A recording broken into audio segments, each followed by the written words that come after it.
বলছি কি গিন্নিমা, ছোট দাদাবাবু বাড়ি এসেছে, এখনই নাটকটা শুরু করে দিন, না হলে কিন্তু ওইদিকে নাটক আগে শুরু হয়ে যাবে। আরে তুই টেনশন করিস না, আমার সাথে নাটক করে পারবে নাকি? হ্যাঁ, ওই ঢেবনির বেটি আমার তো বেশি এক্সপিরিয়েন্স আছে নাকি? তাড়াতাড়ি শুরু করেন, ও ছোট দাদাবাবু ঘরে আইছে। আমার সব শেষ হয়ে গেল। কিট্টু, কিট্টু রে, আমার সব শেষ হয়ে গেল। হায় রে বাবা, হায়, আমার মাথায় বাস পড়িছে। আয়, কি হচ্ছে মা, ডাকছো কেন? একবার দেখে যা রে বাবা, একবার দেখে যা। জীবনের সবকিছু শেষ হয়ে গেল, তার ফিনতালের মতো। হায় বাবা, দেখে যা। কি হয়েছে মা, কাঁদছো কেন? আর চোখে এরকম কালো হয়ে গেছে কেন? কি আর বলবো বাবা, তোর বউ যা কাজ করতেছে বলার বাইরে। আমার মনে হয় আর এই পোশাক পরা হবে না। মানে তুই কি বলতে চাচ্ছ? আমার বউ কি করিছে? তোর বউ হারামজাদি খাবারের ভিতরে কি মিশিয়ে দিয়েছে, সেই খাবার খাইয়ে তোর বাবা চিত হয়ে শুয়ে পড়েছে, আর উঠাউটির কোনো নাম নেই। কি বলছো? বিশ্বাস না হয় এই আমাদের উকিল বাবুর কাছে শোন। হ্যাঁ বাবা, আমি জলজন্ত প্রমাণ, আমার চোখের সামনে ঘটে যাওয়া ঘটনা। সে কথা আমি তোর বৌরি বলতে গেছি, যে খাবারের ভিতর কি মিশাইছো, আজকে প্রথম দিন রান্না করেছো, আর শ্বশুর খাইয়ে এমনি এরকম অসুস্থ হয়ে পড়িছে। এই কথা কেন বললাম, উড়ি আসে গুদুম করে আমার চোখে ঘুষি মারিছে। কি ওরা এত বড় সাহস তোমার চোখে ঘুষি মারিছে? আর বলিস না, খালি ঘুষি মারেনি, আরো বলিছে যদি তোমার ছেলের কাছে নালিশ করো তাহলে আমার নাকি টুটি টানি ছিঁড়ে ফেলাবে। এত বড় সাহস ওর দেখাচ্ছি। বলছি বাবা, তুমি কিছু একটা অ্যাকশন নেওয়ার ব্যবস্থা করো। এইভাবে যদি চলতে থাকে না, তোমাদের বাড়ি তোমরাই থাকতে পারবে না। ওই মেয়ে একদিন ডাকবা, এখানে পুরো একদম সব শক্তি জংলাই নেছে। ছোটবেলাতে তোর কোলে পিটি করে মানুষ করেছি, এই একদিন টাকার জন্য? হ্যাঁ, তোর ইচ্ছা মতন, তোর কথা মতন মেয়ের সাথে বিয়ে দিছি, তুই আবার আনতে বলেছিস, আবার এনে দিছি। সবকিছু তোর কথা মতন হচ্ছে, আর শেষকালে কিনা তোর বউর এই ঘুষি খেয়ে আমার চোখ ফুলে গেল। গ্রামের লোকজন জানতে পারলি আমার মান সম্মান থাকবে? আর তোর বাবার যা অবস্থা, মনে হচ্ছে না বেশি দিন বাঁচবে। কি কথা বলছো? যা যা, ওই ঘরে যাই, দেখ কিরম টান টান হয়ে শুয়ে রয়েছে, কথাবার্তা কিচ্ছু বলতেছে না। কি বলছো? বিশ্বাস নাই, নিজের চোখে দেখি আয়। হ্যাঁ আসো বাবা, দেখো। যদি আমার বাবার কিছু হয়, ওই ঢেবনি দিয়ে আমি ছাড়বো না। দেখ শালা কেমন লাগে, খেল বাজিয়ে দিয়েছি। এইবার বুঝবে কত জানে কত চাল, আমার সাথে ফাজলামি। বাবা, বাবা, ও বাবা, বাবা, একবার কথা শোনা, আমি তোমার কিট্টু বাবা, একটু উঠে বসো। দেখে কোনো লাভ হবে না ছোট বাবু, তোমার বাবার আত্মীয়তা কেটে গেছে। মানে? তোমার বউ যে কি মিশাই খাওয়াইছে জড়িবুটি, সেই খাওয়ার পরের থেকে দুবার বমি করেছে, তারপরে এরকম বেহুশ হয়ে পড়ে আছে। তো হসপিটালে নাওনি? হসপিটালে নিলেও কাজ হবে না, এমন ওঝার কাছ থেকে এমন তন্ত্রমন্ত্র বিদ্যা করেছে তোমার বউ, বুঝতে পারিস? সে ওঝা ছাড়া আর কেউ তাকে ঠিক করতে পারবে না। ঠিক বলছো তো, সব আমার বউর কিরা ধারা তো। বাবা শোনো, জন্মের থেকে কোনোদিন মিথ্যে কথা বলিনি, আর আমি মিথ্যে কথা বলবো কিসের জন্য? আর আমি বা মিথ্যে কথা বললাম, তোমার জন্মদাত্রী মা সে কি মিথ্যে কথা বলবে? বাবা, ও বাবা, দেখে লাভ না, আর্থিংয়ের তার কাটিয়ে গেছে বলিস না। তুমি গাড়ি রেডি করো, এক্ষুনি বাবার হসপিটালে নিয়ে যাবো। আরে ছোট দাদা বাবু, আমরা এই ছোট্ট করে ডাক্তার ডাকাইছিলাম, ডাক্তার বলিছে এসব ডাক্তার বিদ্যা না, এসব কবিরাজি বিদ্যা। তার জন্য তো আমরা এখন কোথাও নিচে যেতে পারতেছি না। আর তোমার বউটা ডেঞ্জার মানুষ, আমরা কিছু বলতেও পারতেছি না। বলতে গেলে কেন আমাদের উপর তন্ত্রমন্ত্র খাটাই দেয়। ওই হারামজাদির তন্ত্রমন্ত্র খাটান দেখাচ্ছি, দাঁড়াও। তুমি যা পারো করো বাবা, আমাদের নাম বলিও না, বুঝতে পারিছো? এমএলএ বাবুর এই অবস্থা দেখে আমার তো হাঁটু ফেল হয়ে যাচ্ছে। আর রানীমা সে আর কি বলবে? হ্যাঁ, তার যে নাক মুখে ঘুষি দিয়েছে আমার চোখের সামনে, মেয়ে ছেলে বলে আমি হাত দিয়ে ঠেকাতে গেলাম না, তারপর কেন শুধু শুধু আমার নামে কেস হয়ে যেত। দাঁড়ান, আমি দেখাচ্ছি আজকে, ওই পরিজি দেখাচ্ছি, ওর অনেকবার বেরিয়ে গেছে। হ্যাঁ, আর ওর বাবারে না জেলে ভর্তি করেছো না, তার জন্যই যত সব এইসব নাটঙ্কিরি দেখাচ্ছে। শুনেছি তোর বাবার আজকে ছেড়ে দেবে। এসব আপদ বিপদের আর ছাড়িয়ে না, ছাড়লি পারে বাপে তার মেয়েতে মিলে যা করবে, আমাদের পুরো জীবন পুরো একদম তরকারি করে দেবে। আপনি টেনশন নেবেন না, দেখেন আমার কামাল। এতদিন কিট্টু দেখিছে, কিট্টুর পাওয়ার দেখেনি। আমার বাবার এই অবস্থা করেছে, ওরে আমি ছাড়বো না। বলছি কি বাবা, তুই এক কাজ কর, তোর বৌদি নিয়ে এই বাড়ি থাক, বুঝতে পারছিস? আমি বরঞ্চ তোর বাবার নিয়ে আমাদের বাপের বাড়ি চলে যাই, ওখানে গিয়ে এই জীবনটার বাকি অংশ কাটাই দেবো। কি বলছো মা, আমাদের বাড়ি থেকে তুমি চলে যাবা? তা কোনোদিন না, যদি যেতে হয় ওই হারামজাদি যাবে। ওরে আর কি বলবি, ও তো যা করার করিয়ে দেছে, যদ্দূর পান মারার মেরিয়ে দেছে। আমার এত সুন্দর স্বামীটার এই অবস্থা করিস, আমি কোনোদিন ভাবতে পারবো না। সকালে বিকালে একটু খিস্তি খামারি করতাম, তাই বলে তারা বিছান দ্বারা করে দিল। সত্যি একটু বউ দেখেছি জীবনে, কিন্তু এরকম বউমা দেখিনি, জীবন পুরো একদম তছ নছ করে দিল। তুমি টেনশন করো না মা, আমি এক্ষুনি যাই মালটার শাল্টিং দিচ্ছি। যা পারার কর বাবু, দেখিস তোর বাবার এই অবস্থা, আমার আবার যেন এরকম অবস্থা না হয়। আর তুই আবার যেন ওর হাতে রান্না বান্না খাস না, তোরও যদি এরকম বিছনায় শোয়াই দেয় তাহলে তো আমার সবকিছু গেল, দাবার গুটির মন্ত্রীও গেল, নৌকোও গেল, খেলবো কি নিয়ে? চিন্তা করো না মা, আমি সব ব্যবস্থা নিচ্ছি। ওরে দেখো একটা দাসীর মতন এইখানে এই বাড়ি রাখাবো, শালা গোবরের তো শুরু করে মানুষের গু অব্দি সব পরিষ্কার করাবো। ওর বাবারে নাকি আজকে ছেড়ে দেবে শুনলাম। তুমি এক কাজ করো মা, উকিল বাবু দিয়ে ফোন করো পুলিশ স্টেশনে, ওর বাপরে যেন না ছাড়ে। ওই মালটাই আমার হাতের চাবি কাঠি, যতক্ষণ ছেলে থাকবে ততক্ষণ ওর মেয়ে আমার সব কথা শুনবে, ও একবার বেরিয়ে গেলি তখন আর কিচ্ছু শুনবে না। ও তোমার বলা লাগবে না ভাইপো, আমি এই দাদাবুর অবস্থা দেখে চড়াত করে ফোন করে দিছি, ওর একদম ওই বেরোনোর বেল পুরো ক্যান্সেল করে দেওয়া হয়েছে। ভালো করেছেন, আমি দেখেন এখন কি করি। যা করবা বুঝে শুনে করো, বুঝিস তো? লাঠিও যাতে না ভাঙে, আর এদিকে সাপও যাতে মারা যায়, বুঝতে পারিস? সেই কাজ করো। তোমরা খালি দেখতে থাকো এই কিট্টুর কামাল। এতদিন সাপ দেখিছে কিন্তু গক্ষ সাপ দেখেনি। আমার বাড়ি খাবে, আমার বাড়ি থাকবে, আর আমার বাবারে কিনা তন্ত্রমন্ত্র করবে। ওর আজকে শেষ দিন। মা তুমি চিন্তা করো না, আমার বাবাকে আমি ঠিক করে তুলবো। আর ওই হারামজাদির বীজ দাঁত যদি না ভাঙি তো শালা আমার নামও কিট্টু না। যা বাবা, তুই একটু যদি শাস্তি দিতে পারিস তখন যে আমার মনটারে বুঝ দিতে পারবো যে আমার ছেলে কি জীবনে কিছু না কিছু একটা করিছে। তুমি খালি দেখো। ও আমার প্রাণের স্বামী, তুমি এইভাবে শুয়ে আছো কেন? ওটো গো স্বামী, ওটো। ও আমার প্রাণপতি, ওটো তুমি ওটো। ওইভাবে পড়ে থেকো না। ওই বৌমা তোমার উপর যত কালা জাদু করেছে সব জাদু আমি ভেঙে দেবো। তুমি ওটো স্বামী, ওটো। বলছি ম্যাডাম, ছোটদাদাবু চলে গেছে, এখন আর ডিজাইন করার কোনো দরকার নেই। ভালো করে দেখ, গেছে তো? গেছে গেছে। কিরকম চাল দিলাম? ভাবতেছি কি খালি সময় আপনার কাছ থেকে একটু ট্রেনিং নেবো। উকলাতি করে তো অনেক বুদ্ধি শিখেছি, কিন্তু এইসব বুদ্ধি নতুন নতুন দেখতেছি, তাই সময় থাকলে আপনার কাছ থেকে ভাবিছি সকালে বিকেলে 2 বেলা টিউশন নেবো। ও তো টিউশন নেওয়ার দরকার নেই। আমার এই আগে পিছনে চলতে চলতে তুই এমনি শিখে যাবি সব। বলছি কি ম্যাডাম, একদম তারকা বুদ্ধি লাগিয়েছেন। এখন যদি ওই পরির উপরে গুদুম গাদাম দুটো পড়ে তখন যে মজা আসবে। আরে সকালে যা দিছি সেই ডোজই এখনো উল্টোতে পারেনি। আর এখন যদি আবার পড়ে তাহলে তো ওভারডোজ হয়ে যাবে। যাই হোক, একটু মারধর খাওয়া ভালো। তা ঠিক বলেছিস। বলছি, আমার স্বামী আবার এই কথাবার্তা শুনতে পারবে না তো আমাদের? না না, শুনতে পারবে না, আর শুনতে পারলেও উঠতে তো পারতিছে না, আর আমার যদুর মনে হয় শুনতেই পারবে না। বলছি, এই ওষুধটা যার কাছে আনিছিস তার কাছে শুনতো যে ওই কোমার ভিতর পড়ে থাকলে এবারে কথাবার্তা শুনতে পারে কি না পারে। আরে পারবে না ম্যাডাম, পুরো একদম ব্রেন পুরো ডেড হয়ে গেছে, কি করে কথা শুনবে? তবুও অনেক সময় বাল চলে না, কিন্তু হোল্ডারে আর্থিংয়ের লাইন আসে। আর কিচ্ছু হবে না, এইসব হাবিজাবি জিনিস নাকি, বিশাল পাওয়ারফুল জিনিস, দেখেন না ও খালি নিঃশ্বাস ছাড়া আর কিচ্ছু নিচ্ছে না। বলছি সেটাই বুঝলাম, আবার কেতা করে হাঁকবে না তো? আরে হাগলি তো আপনার বৌমা আছে পরিষ্কার করার জন্য। তা ঠিক বলিস। ওই মালের উপর যখন দোষ গেছে তখন টানা হেঁচড়া সব ওই করবে। সত্যি কি কপাল, বৌমা হইয়ে শরীর গু পরিষ্কার, এই কথা আমি কারে বলবো? হয়েছে হয়েছে, অত দাঁত কেলাইও না, দিয়ালেরও কান আছে, বুঝতে পারিস? না ম্যাডাম, এ তো আপনারে বলছি, এসব কথা কি আমি আলোচনা করছি নাকি? চুপ চুপ, এসব কথার আলোচনার দরকার নেই, দিয়ালেরও কান থাকে। আচ্ছা ম্যাডাম। স্বামী, ও স্বামী, ওটো 4টে ভাত খেয়ে নাও। হ্যাঁ, ওটো ওটো। অনেক গিলিছো মদ আর অনেক জ্বালান চালাইছো আমারে, বুঝতে পারিস? এখন দেখো কিরকম লাগে, পুরো একদম বেড রেস্ট দিয়ে দিছি। আমার সাথে ফাজলামো? শালা অনেকবার বলেছি, হ্যাঁ, যে নিজের ওই এমএলএর কাজটা আমার উপর দিয়ে দাও, দেয়নি। হ্যাঁ, এখন না দিলে কি হবে, ছিনিয়ে নেবো। বলছি কি উকিল বাবু, বিকেলে একটা ছোট্ট করে একটা মিটিং ডাকো, সবাই বলো যে এই ব্যাপার হয়েছে, এখন ওনার পদটা আমি নিতে চাই। বলছি, এই 2 দিনই তো হলো, এর ভিতরে এইসব বলাটা কি ঠিক হবে? তাহলে কি বলতে চাইছো? আমার হিসাবে আর 4-5 দিন যাক, মোটামুটি এই জিনিসটা একটু গাঢ় হোক, সবার কানে যাক, সবাই তখন একটা সিদ্ধান্ত নেবে, তো তখন দেখবেন আপনার মিটিং ডাকার দরকার নেই, ওই পার্টির লোকই মিটিং ডাকছে। কে জানে। ঠিকই বলছি ম্যাডাম। তাই যেন হয়, দেখো আমার হাতেতে ফসকায় না যায়।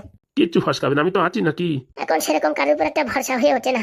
কি বলছেন ম্যাডাম, এই অধমের উপরও কি ভরসা নেই আপনার? আছে বলেই তো তোমার কথা মতন কাজগুলো করলাম। আচ্ছা ম্যাডাম, আমি এখন দেখি ওই দিক দিয়ে কি করা যায়। ঠিক আছে। আর বলছি, ওই জমিগুলো চেক করে দেখো তো আমার নামে ট্রান্সফার করেছে কিনা নারকেল বেগম। ভালো কথা বলেছেন, ওটা তো ভুলেই গেছিলাম। হ্যাঁ, একটু ভুলুক মেরে দেখো আমার নামে ট্রান্সফার হয়েছে কিনা। আচ্ছা। আরে বাবা পায়েল, তুমি এরকম রেগে আছো কেন? আমার বান্ধবীর বিয়ে, আমি বাড়ি যাবো। তোমার বান্ধবীকে ওই মধুর বিয়ে? হ্যাঁ। ও বাবা, এর ভিতরে বিয়েটাও ঠিক হয়ে গেল? তোমার মতন নাকি? হ্যাঁ, আমার এই মাসি কতদিন হয়েছে আইছে এখানে, একটা ছেলে দেখার কথা বলতেছে, এখন ডেকেই পারলে না। আরে বাবা, আজকে বিকেলে আসবে, আমি কথা বলেছি, তোমার ওই আজকে আর হয় না। আরে বাবা, এরকম ডেকে যাচ্ছ কেন? ভালো একটা জিনিসের জন্য অপেক্ষা করতে হয়, এরকম ঘচাং ফচাং করে কাজ হয় না। ও বাবা, তাই নাকি? তার মানে তুমি তো খারাপ? মানে এই যে ভালো জিনিসের জন্য অপেক্ষা করতে হয়, তা তোমার সাথে তো আমার বিয়েতে একদিনই হয়ে গেছে, তাহলে তুমি খারাপ জিনিস। মানে কোথার কার কোথায় জোড়াচ্ছ আমি তো বুঝতে পারছি না। ঠিকই জোড়াচ্ছি, আমি জানি না। আমার ওই 50,000 আর ওই আমার বিয়ের খরচা 20-30,000, আমার 80,000 টাকা দেবা, আমি বাড়ি যাবো। বলছি এখনই টাকার দরকার? দেখো পাদু, তুমি যা বলো আমি তোমার সব কথা শুনি, কিন্তু তুমি আমার ছোট্ট আবদার পূরণ করতে পারবে না? না মানে পূরণ করা কোনো ব্যাপার না, ওটা তুমি ঝকাত করে পূরণ করে দিতে পারি, কিন্তু অতগুলো টাকা খালি খালি নষ্ট করবা? বাবা, টাকা পয়সা দিয়ে কি করবা? হ্যাঁ, এত টাকা দিয়ে কি করবা বলো দেখি? লোকে দিন আনে দিন খায়, হ্যাঁ, তাই তারা সুখী শান্তিতে থাকে, আর তুমি এত টাকা ইনকাম করো, তাও আমার কপালে সুখ নেই কেন? তুমি যা বলেছো তাই তো পেয়েছো, আমি যে টাকাগুলো চেয়েছি। দোষ মানে খালি ওই টাকার কথা সবসময় বলো, আমার ভাল লাগে না। আমার মাসি যা বলিছে ঠিকই বলিছে, তুমি ভারী কিপটে। মানে ঠিকই শুনিস, আমার মাসি তোমার প্রথম দেখায় বুঝে ফেলাইছে তুমি ভারী কিপটে।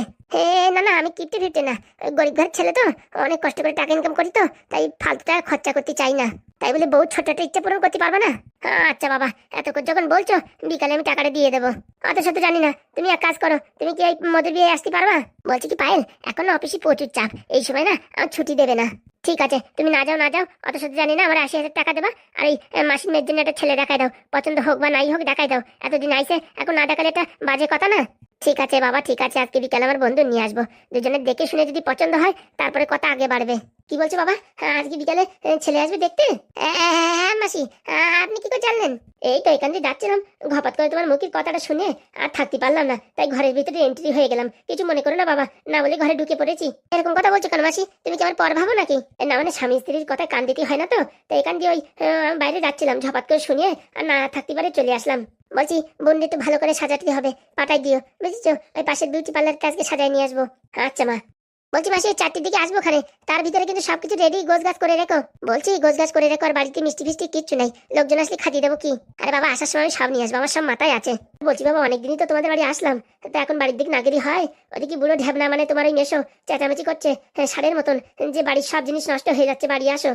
ওই তো আজকে ওই দেখাশোনা হয়ে যাবে, তারপরে যদি পছন্দ হয় ছেলে নয় আপনার বাড়ি গিয়ে কথাবার্তা বলবে, পাকা কথাবার্তা। আচ্ছা ঠিক আছে। বলছি আমাদের টিকিটগুলো একটু কেটো, তাড়াতাড়ি যেতে হবে। আমার ওই পায়েল বলছিল ওর বান্ধবীর বিয়ে, তাহলে এই এক কাজে দু কাজ হয়ে যেত। বলছি পায়েল তাহলে কবে বাড়ি যাবা?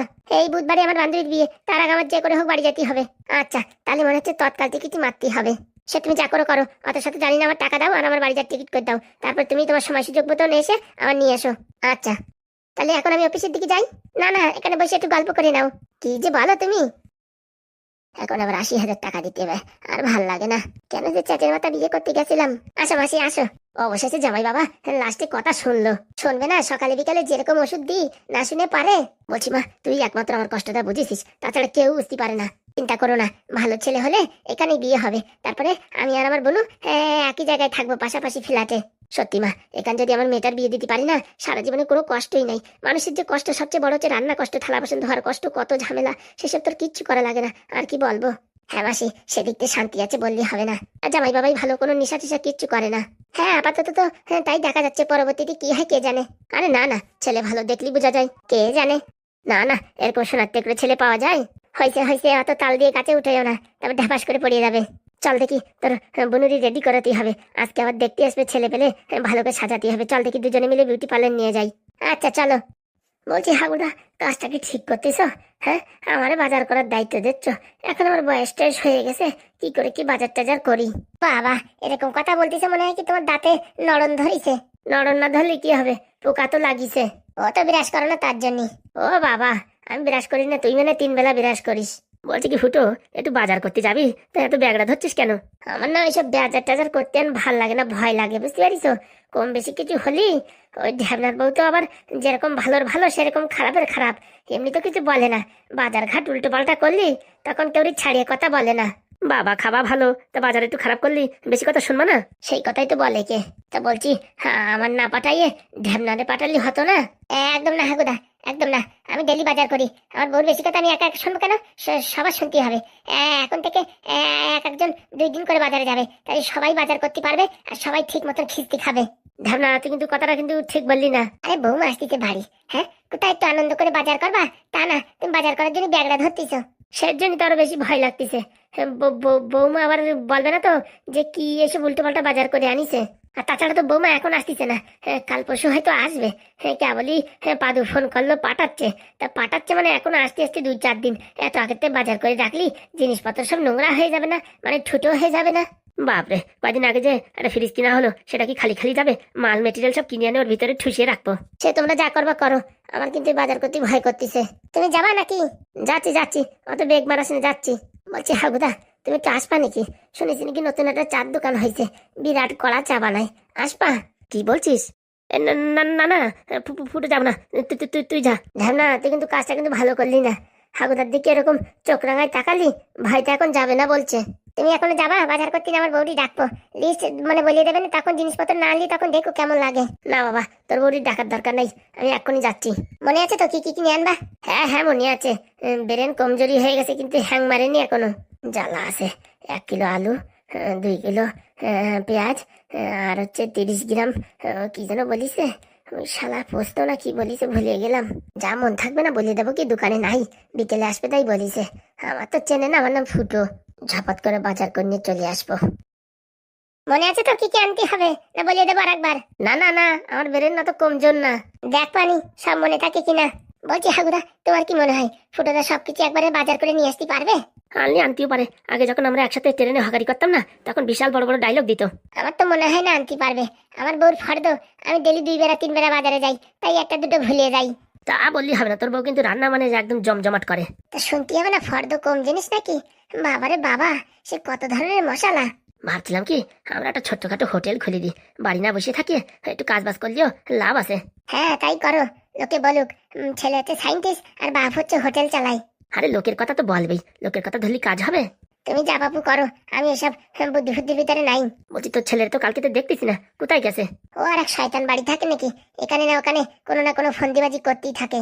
বললি হবে না, ভাইপোর মাথায় বুদ্ধি আছে। সেই বুদ্ধির জন্যই তো রাত্রে আমার ঘুম হয় না, তারপরে কেতা চাপা দিয়ে ঘুম পড়ি। হ্যাঁ, তুই অন্য টেনশন করিস না, নেদনের ক্যালমা আছে বললি হবে না।